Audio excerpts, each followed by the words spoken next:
Thundercracker! Thundercracker! You gotta listen.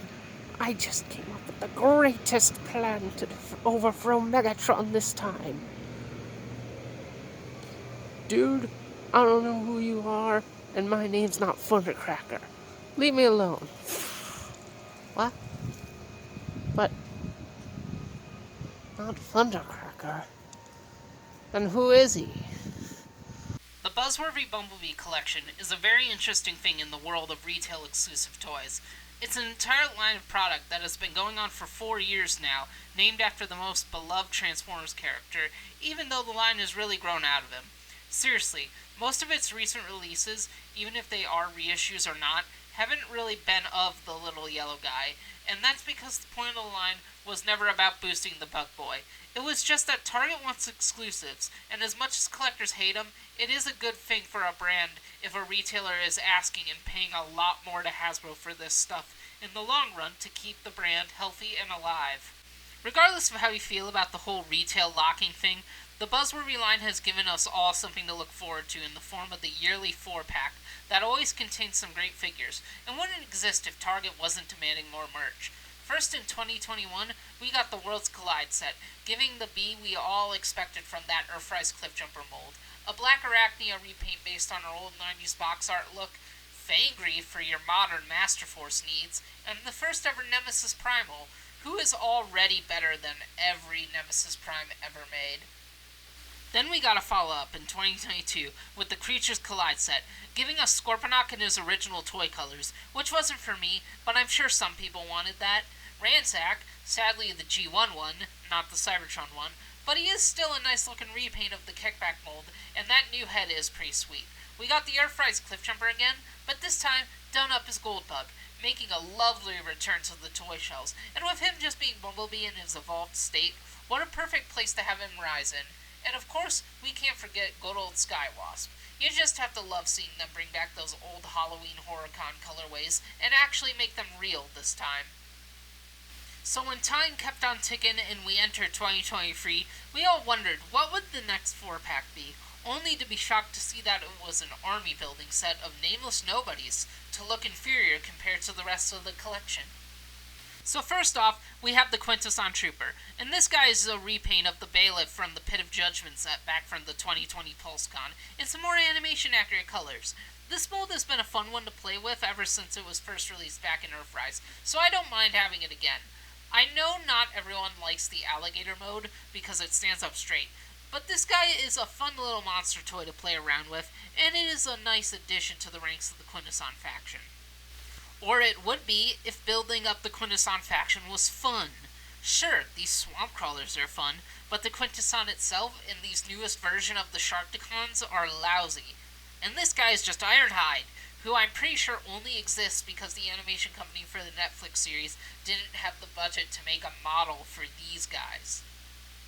Hasbro keeps trying to make this idea of a third faction a thing, and the Quintessons are a good choice for it in my opinion. But if most of the inclusions to it aren't worth it, then what's the point? Also, this is the first release for the faction in 3 years.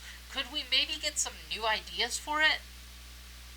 Now let's scoot on over to the animated universe, my favorite universe with the Autotrooper. Now this guy is using the Siege Ironhide mold, and despite what jokes about the Quintesson version, I really do like this mold. I wouldn't have every version of it if I didn't. That said, I do very much miss the old vehicle mode, looking like a big metal armored turtle, which I know would have taken an all-new mold, and we would have never gotten that. So I'll just enjoy having fun with this little brick on wheels in another colorway. Oh, also, I don't know if this is a problem with everybody's version, but the blue paint in what will become his shoulders in robot mode does make it really tight if you're gonna plug his weapon in there. Now let's look at this robot mode, and you probably know this bot pretty well by now, with the big brick feet, the sci-fi headlights on the back of the shoulders, and that rocket launcher hammer suitcase thing, but now it has a custom Autotrooper logo, almost looking like a dummy version of the Elite Guard symbol, and this new head based on the animated BotCon figure. Speaking of the head, he actually has this new sliding system. to let him change out that lovely Derek Wyatt style slash may get repainted into Iron Fist head and put on this old head based on the original Auto Trooper from Kiss Players, and I will not mention Kiss Players again because it isn't worth mentioning. Honestly, this is a nice touch for an army builder, so that if you have like 10 of them, you could have one with the other head acting as your commander. That said, I don't know if I really like the idea of the Auto Troopers. Sure, they look cool, but I'm also sure they're inspired by the Stormtroopers from Star Wars, who are based on real-world fascists, and I don't really like the idea of the freedom-loving Autobots having these guys. Nonetheless, they are here, and at least they look good. Alright, now this mint toothpaste tank is the G2 Universe Cybertronian Trooper. Why is it not called the Decepticon Trooper? Who knows? Of course, he is using the Skullgrin mold, and a lot of people didn't like this tank, but I love it as a fun little alien thing. Honestly, is it really any different from the stuff we had in the High Moon games? The transformation for this guy is pretty interesting, but my copy has a problem where his left tread likes to pop off sometimes. I doubt that's a common problem. The robot mode is looking like it jumped right out of the comics. What a miracle changing the head and the chest on a toy can do.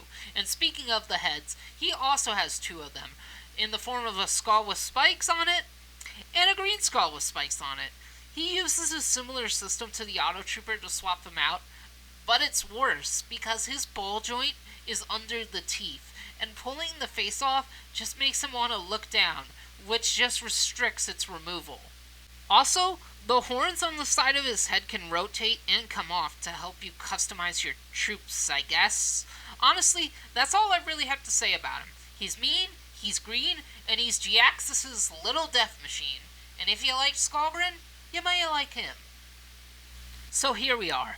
Last, and, well, to me, not least, the Decepticon Seeker. Who is just Thundercracker? Yeah, sure, it's a more pastel shade of blue than Thundercracker normally is, and there are blue nameless Seekers that one time in the cartoon. But that doesn't change anything. We all know who this is, and it's not Bitstream. Clearly, this just was a way to give out Thundercracker on the Earthrise mold again for people that couldn't get the 2-pack with Skywarp, who will most likely also get a redo at some point. That said, the Earthrise Seeker mold is not my favorite thing in the tooling library. Honestly, compared to the Siege one we got a year beforehand, I just found it inferior. It's not like it does anything wrong. It's just the classic Seeker, but bigger and more in scale, which is really all you can do with a G1 Jet Horde if you aren't going to get experimental with the design.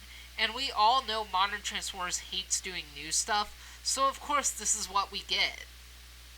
The biggest saving grace of this toy for me was that it's how I'm getting my cone heads. Yet, whenever I look at this guy, I can't help but love him.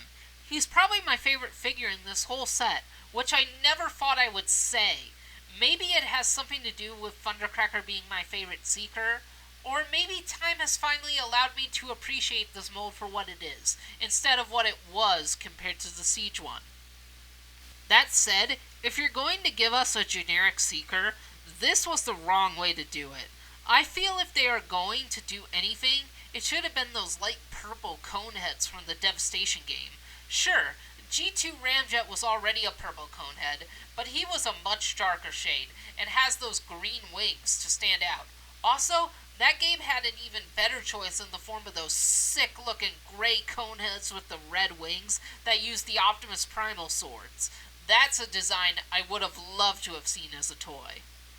Yet instead, we got I Can't Believe It's Not Thundercracker, who most people are just going to use as Thundercracker. That said, he will not be my Thundercracker.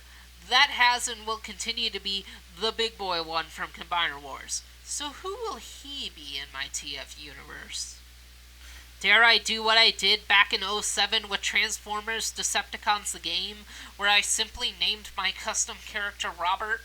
After all, if we can have real characters with names like Wendy and Steve, we can have a Robert.